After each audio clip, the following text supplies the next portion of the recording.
বলো কি জন্য ডাকছো? আমাদের এতদিনের রিলেশন, এতদিন ধরে দুজন দুজনকে চিনি, বাট আজকে উইদাউট কজ তুমি রিলেশনটা ব্রেকআপ করতে যাচ্ছ কেন? এতদিন রিলেশন ছিল তো ছিল, চেনা জানাও শেষ, আর কি দরকার? দেখো ইমন, আমার মনে হয় আমাদের দুজনের টাইপ পুরাই আলাদা। তুমি এত কেয়ারিং আর আমি একটুও না। তুমি আমাকে মিটে মিটে এত ফোন দাও, এত খেয়াল রাখো, এত কেয়ার দেখাও। উফ, আমি এগুলো নিতে পারতেছি না। আমি এগুলো একটুও পছন্দ করি না। আচ্ছা বাবু, তুমি তো জানো আমি তোমাকে কতটা লাভ করি। আর বাবু মানে নেক্সট টাইম এই ওয়ার্ডটা আমার সামনে ইউজ করবা না। লাভ করেতেই সবকিছু হয়ে যায় না ইমন। দুইটা মানুষের টাইপও সেম হওয়া লাগে, আমি তো বলছি। আর আমাদের ক্ষেত্রে এটা সম্পূর্ণ ডিফারেন্ট। এই সিম্পল কথাটা তুমি কেন বুঝতেছো না? আমি না এত কিছু বুঝি না, আমি শুধু জানি আমি তোমাকে অনেক লাভ করি। I just need you. তোমার উচিত তোমার মতো কেয়ারিং টাইপের কাউকে খুঁজে না, কারণ আমি ব্রেকিং আপ উইথ ইউ। আমি সরি।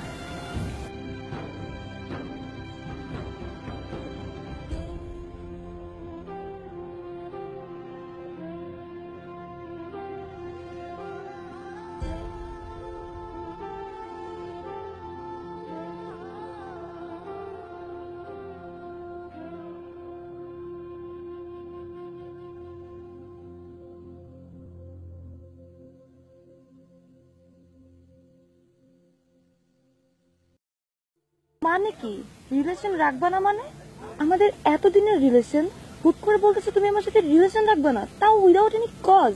আমাকে আমার একটা ভুল দেখাও। তোমার হাজারটা ভুল, কয়টা শুনবা তুমি?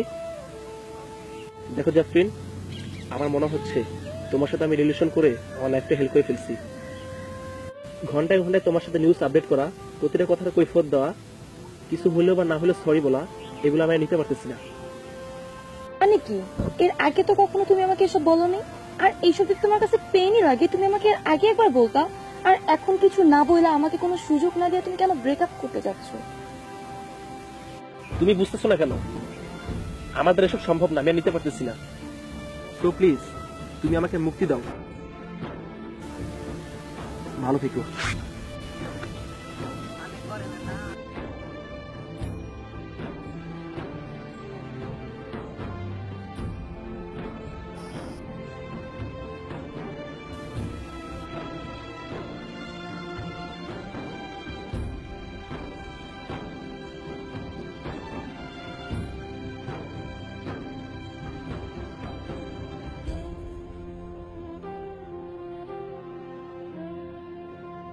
Excuse me, are you okay?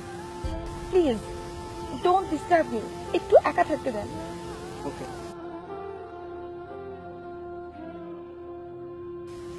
Excuse me.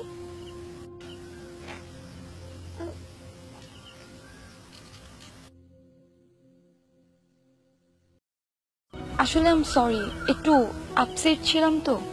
আসলে আপনাকে দেখেই মনে হচ্ছিল আপনি আপসেট, তাই জিজ্ঞেস করছিলাম। It's okay. আসলে কিছুক্ষণ আগে আমি খুব কেয়ারিং, তাকে ডিস্টার্ব করি বলে সে আমাকে ছেড়ে চলে গেছে। আসলে কিছুক্ষণ আগে সেম কারণে আমারও ব্রেকআপ হয়েছে। তাহলে তো আমাদের দুজনের স্টোরি সেম দেখতেছি। তাই তো।